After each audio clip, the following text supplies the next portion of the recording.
दोस्तों इस वीडियो में हम बात करेंगे उत्तर प्रदेश शिक्षा सेवा चयन आयोग द्वारा आगामी परीक्षा यूपी टीजीटी में कैसे करें एक सीट अपनी पक्की। आप लोग जानते होंगे टीजीटी का एग्ज़ाम 14 और 15 मई को प्रस्तावित है। आज से देखा जाए तो मोटा माटी 30 से 40 दिन का समय बचा हुआ है।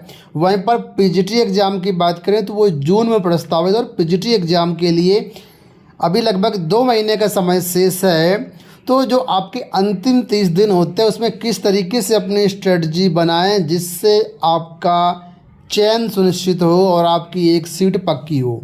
आप लोग जानते हैं कि यहाँ पर पिछली भर्तियों की अपेक्षा इस बार टीजीटी 2022 में पदों की संख्या काफ़ी कम है। लगभग 3500 के आसपास टीजीटी के पद हैं और 500 से 600 पद आपके पीजीटी में है। लगभग 4100 पदों पर विज्ञापन आपका 2022 में जारी किया गया था, जिसकी परीक्षा आपकी जल्द ही होने वाली है। तो यहाँ पर मैं कुछ आपको टिप्स देने वाला हूँ जो कि आपके लिए बहुत ही बेनिफिशियल साबित होंगे। तो इस वीडियो को आप लोग पूरा देखना। इसके साथ ही ये कहूँगा कि अगर आपने चैनल सब्सक्राइब नहीं किया, चैनल को सब्सक्राइब कर लीजिए, वीडियो को लाइक और शेयर भी कर दीजिएगा। जो लोग यूपी टीजीटी पीजीटी का एग्ज़ाम पहली बार देने जा रहे हैं उनके लिए थोड़ा सा मैं इंट्रोडक्शन देना चाहूँगा आपके परीक्षा पैटर्न से संबंधित। तो यहाँ पर देखिए टीजीटी परीक्षा जो कि आपकी मई में होनी, इसमें कुल मिलाकर के 500 नंबर का आपका रिटन एग्ज़ाम होता है। कोई भी इंटरव्यू नहीं होता है, कोई भी इसमें अलग से कुछ नहीं होता है। सिर्फ और सिर्फ लिखित परीक्षा के आधार पर ही यहाँ पर आपका चयन होता है।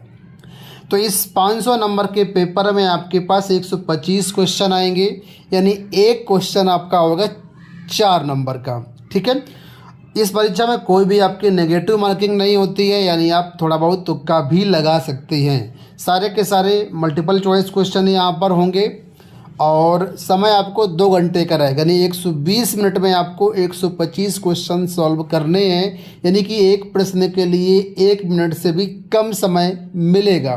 तो यहाँ पर सबसे ज़्यादा ज़रूरी है कि जितना आपने अच्छे से पढ़ा हुआ है, जितना डीप नॉलेज लिया हुआ है, जितना आपकी प्रैक्टिस होगी, उतना ही ज़्यादा आप क्वेश्चन को एक्यूरेसी के साथ कम समय में सॉल्व कर पाएंगे। ठीक है, अब हम बात करते हैं पीजीटी के बारे में। तो पीजीटी का जो एग्ज़ाम होता है इसमें टोटल पूर्णांक देखेंगे तो 500 नंबर का ही होता है, लेकिन इसमें जो मार्क्स हैं आपके 3 भाग में डिवाइड होते हैं। पहला यहाँ पर जो लिखित एग्ज़ाम होगा ये आपका 425 नंबर का होगा। इस लिखित एग्ज़ाम में जो प्रश्न आपके रहेंगे 125 क्वेश्चन रहेंगे। ठीक है, यहाँ पर जो इंटरव्यू होता है वो 50 नंबर का आपका इंटरव्यू होगा और विशेष योग्यता के 25 अंक निर्धारित होते हैं। तीनों को मार्क्स को अगर आप ऐड करेंगे तो 500 नंबर यहाँ पर आ जाएगा। अगर आप ये जानना चाहते हैं कि विशेष योग्यता में जो 25 अंक मिलते हैं इसमें किसका कितना वेटेज रहता है, ठीक है, बीएड का कितना नंबर मिलता है, एमएड का कितना नंबर मिलता है, पीएचडी कितना मिलता है, स्पोर्ट का कितना नंबर मिलता है, इसको शॉर्ट में देखिए तो हम लोग भारांक कहते हैं। तो भारांक का मैंने एक अलग से वीडियो बनाया हुआ है, हमारे चैनल पर विजिट करके आप देख सकते हैं और मैं आपको डिस्क्रिप्शन बॉक्स में और पिंड कमेंट में भी लिंक दे दूंगा, वहां से क्लिक करके आप लोग देख पाओगे। ये भी परीक्षा पीजीटी की होगी। बाकी परीक्षाओं की तरह यहाँ पर कोई भी डिस्क्रिप्टिव पेपर नहीं होता है, सारे के सारे मल्टीपल चॉइस क्वेश्चन होते हैं, कोई भी नेगेटिव मार्किंग नहीं होती है। और यहाँ पर भी लिखित परीक्षा में 125 प्रश्न ही आएंगे। समय यहाँ पर भी 2 घंटे का आपका रहेगा। तो मेरिट जो बनेगी आपकी कुल मिलाकर के 500 नंबर के हिसाब से बनेगी, लेकिन पीजीटी में आपका इंटरव्यू लिया जाएगा। टीजीटी में कोई भी आपका इंटरव्यू नहीं होगा। अन्य एग्जाम की तरह यहाँ पर आपका कोई भी जो है मतलब अलग सब्जेक्ट नहीं पूछे जाते, जैसे कि करंट अफेयर, रीजनिंग वगैरह। यहाँ पर सिर्फ और सिर्फ आपके सब्जेक्ट से रिलेटेड ही क्वेश्चन होते हैं। चलिए अब हम बात करते हैं 30 दिनों में, यानी अंतिम 30 दिनों में क्या आपकी स्ट्रेटजी होनी चाहिए। तो सबसे पहले देखिए काफ़ी समय बीत चुका है, अब तक मुझे लगता है आप सबने अपना सिलेबस कंप्लीट कर लिया होगा। अगर आपका किसी कारण से सिलेबस कंप्लीट नहीं हो पाया है तो जितना जल्दी हो सके आप लोग अपना अपना सिलेबस कंप्लीट कर लीजिए। अगर आपको अंतिम 30 दिनों में सिलेक्शन लेना है तो जाहिर सी बात है आपको हार्ड वर्क तो करना पड़ेगा, क्योंकि कंपटीशन ज़्यादा है, सीटें कम है। ठीक है, और इन भर्तियों में ख़ास तौर पर ये भी होता है कि जितने विज्ञापन में सीटें आती हैं उससे भी कम सीटें बाद में हो जाती हैं, क्योंकि नियुक्ति देने से पहले शिक्षा आयोग एक बार वेरिफिकेशन करवाएगा। उसमें बहुत सारे पद ऐसे हो सकते हैं जो समायोजन से या ट्रांसफ़र से भर लिए गए हों, तो वो पद यहाँ पर कम हो जाते हैं। तो मेहनत यहाँ पर आपको करनी पड़ेगी, खासतौर पर अंतिम 30 दिनों में तो आपको अपना जी जान लगा देना है। अब आपको कैसे तैयारी करनी चाहिए, क्या रणनीति होनी चाहिए, तो इसके लिए यहाँ पर मैं आपको एक स्ट्रेटजी बता रहा हूँ। इस स्ट्रेटजी के अनुसार आपको जो भी आपका डेली रूटीन है, जो भी आपको दिन का पढ़ने का समय है, उसको 3 भागों में डिवाइड करना होगा। ठीक है, 3 भाग अलग अलग कामों के लिए आपको रखना होगा, तभी यहाँ पर आप प्रॉपर एक तैयारी कर पाएंगे। यहाँ पर मैं फिर से आपको एक बार रिमाइंड करा दूँ कि मैं ये मान के चल रहा हूँ कि आपका सिलेबस कंप्लीट है, और अगर कंप्लीट नहीं है तो 2-4-10 दिन के अंदर आप इसको कंप्लीट कर लीजिए, क्योंकि अभी भी लगभग 40 दिन का समय टीजीटी एग्ज़ाम के लिए है। तो अगर आप 10 दिन में सिलेबस कंप्लीट कर सकते हैं या ऑलरेडी कंप्लीट कर लिया हो, तो ये स्ट्रेटजी आपके लिए बहुत ही हेल्पफुल होगी। तो यहाँ पर देखिए करना क्या है, आपको जो दिन का शेड्यूल है, जितना भी आपको टाइम मिलता है, ठीक है, मैं यहाँ पर कहूँगा अंतिम 30 दिनों में कम से कम आपको जो है 8 से 9 घंटे का टाइम देना पड़ेगा आपको अपनी स्टडी के लिए। ठीक है, अब 8 से 9 घंटे जो टाइम है, इसको आप एक बार में नहीं देना है। इस 8 से 9 घंटे को मैं कहूँगा 9 घंटे को आप 3 अलग अलग पार्ट में डिवाइड कर लीजिए। ठीक है, पहला जो 3 घंटा होगा उसको आप दे सकते हैं अपने रिवीजन के लिए। दूसरा जो 3 घंटा होगा उसको आप यहाँ पर दे सकते हैं प्रैक्टिस के लिए। और तीसरा जो 3 घंटा होगा उसको आप दे सकते हैं जो आपने प्रैक्टिस किया उसका एनालिसिस करने में, और इसके बाद जो आपके वीक पॉइंट्स हैं उनको इम्प्रूव करने में। ठीक है, अब आपके ऊपर ये डिपेंड करता है कि ये रिवीजन वाला पार्ट जो है ये आपको कब रखना है। आप चाहें तो अपने सुविधा के अनुसार इसको आप रात को भी कर सकते हैं, यानी आगे पीछे कभी भी कर सकते हैं, लेकिन ये दोनों पार्ट आपके सेकंड और थर्ड ये दोनों साथ ही साथ चलेंगे। यानी पहले प्रैक्टिस करेंगे तो रिवीजन आपको करना, ये एनालिसिस आपको करना ही पड़ेगा। रिवीजन आप चाहें तो मॉर्निंग में कर सकते हैं, आप चाहें तो इवनिंग में कर सकते हैं, या आप चाहें तो बीच में भी कर सकते हैं, जैसा आपको सूटेबल लगे। लेकिन जैसा कि मैंने बताया आपको 3 पार्ट में आपको शेड्यूल को डिवाइड करना पड़ेगा। अब यहाँ पर मैं कुछ आपको टिप्स दूंगा कि कैसे आपको रिवीजन करना है, कैसे आपको प्रैक्टिस करना है और कैसे एनालिसिस करना है। देखिए रिवीजन के लिए जो मैंने बताया, इसमें आप पूरी बुक लेकर के ना बैठें। जब आपने स्टडी किया होगा, जब आपने सिलेबस कंप्लीट किया होगा, तो आपने खुद के नोट्स बनाए होंगे, क्योंकि ज़्यादातर स्टूडेंट्स नोट बनाते हैं खुद के, और बनाना चाहिए। ठीक है, तो आपने जो नोट्स बनाए हैं उनसे आप रिवीजन करिए। इससे आप जो है अच्छी अंडरस्टैंडिंग कर पाएंगे, क्योंकि कम समय में अगर बुक लेकर के बैठेंगे तो प्रॉपर रिवीजन आपका नहीं हो पाएगा। ठीक है, 1 लाइनर जो भी आपने नोट्स बनाए हैं वो उसको अब अच्छे से पढ़िए। इसके साथ नोट्स में जो है आपके इम्पोर्टेंट पॉइंट्स हैं, जो फार्मूले हैं, जो हाइलाइट्स हैं, जो मेन पॉइंट्स हैं, उनको खास तौर पर अच्छे से रिवीजन करें। ठीक है, तो इसको आप जो है रिवीजन का समय मैंने बताया, आप सुबह दोपहर शाम अपनी सुविधा के अनुसार कभी भी कर सकते हैं, जैसा आपको सूटेबल लगे, लेकिन करना है। पर डे का आपको ये काम करना है, और एक पार्ट हो जाने के बाद कम से कम आपको आधा घंटा 1 घंटा फ्रेश होने के लिए थोड़ा सा टाइम देना रहेगा। अब बारी आती है प्रैक्टिस के लिए। तो प्रैक्टिस के लिए यहाँ पर क्या करना है, पहले आपको चैप्टर वाइज क्वेश्चन की प्रैक्टिस करनी है। ठीक है, जो भी आपने सिलेबस कवर किया उसको आप पहले चैप्टर वाइज क्वेश्चन कवर कर लीजिए।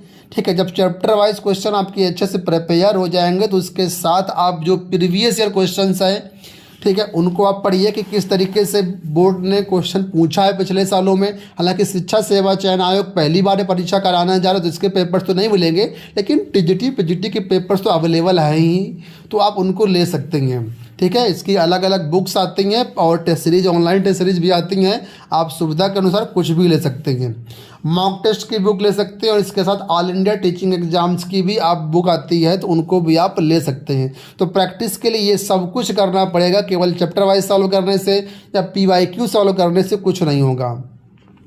अब यहाँ पर मैं थोड़ा सा आपको ये बता दूँ कि आप इसके लिए चाहे तो बुक की हेल्प ले सकते हैं या ऑनलाइन टेस्ट सीरीज ले सकते हैं, आपकी सुविधा के अनुसार जो भी आपके पास अवेलेबल है।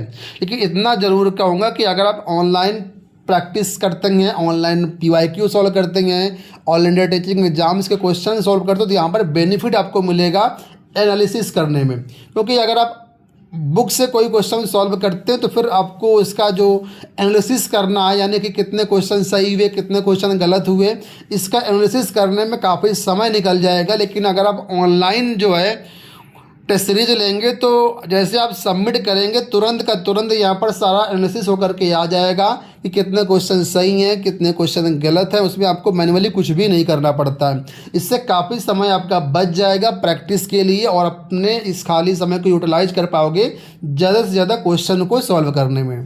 तो यहाँ पर मैं आपसे इतना कहूँगा कि जब भी आप कोई पेपर सॉल्व करें तो उसके बाद अपना स्कोर ज़रूर चेक करें कि आपके 125 क्वेश्चन में कितने क्वेश्चन सही हो रहे हैं और पिछले कुछ सालों की कम से कम 3 से 4 सालों की जो कट ऑफ एक बार ज़रूर देख लीजिए कि कितनी कट ऑफ आपके सब्जेक्ट में गई थी और आप कितना पहुंच रहे हैं।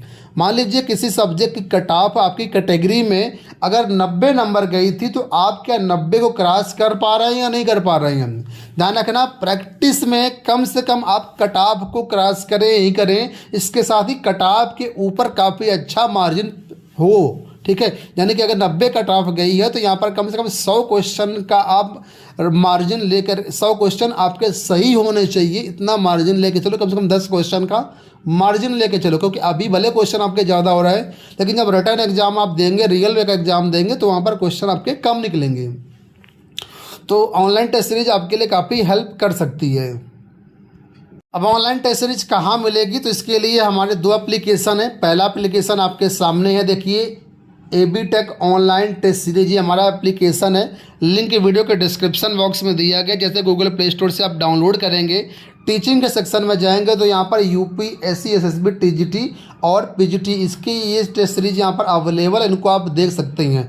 और इसको आप बाई करने के लिए यहाँ पर पहले आप फ्री टेस्ट अटेम्प्ट कर लीजिए, देख लीजिए आपको समझ में आ रहा अच्छी है तो यहाँ पर जो आप ऑनलाइन ही परचेज कर सकते हैं। और इन टेस्ट सीरीज के साथ ही आपको यहाँ पर ऑल इंडिया के जितने भी टीचिंग एग्जाम्स होते हैं, चाहे वो यूपी का हो, एमपी का हो, राजस्थान का हो, स्टेट हो, सीटेट हो या असिस्टेंट प्रोफेसर हो, ये सारे teaching exams KVS, NVS, DSSP ये सारे के सारे आपको मिल जाए। तो यहाँ पर आपको बेहतरीन टेस्ट सीरीज मिल जाएगी और इसके लिए आपको अलग अलग जो है शुल्क पेड नहीं करना है। मात्र 299 में सारी टेस्ट सीरीज की ऑल इंडिया टीचिंग एग्जाम्स की आप एक्सेस कर सकते हैं।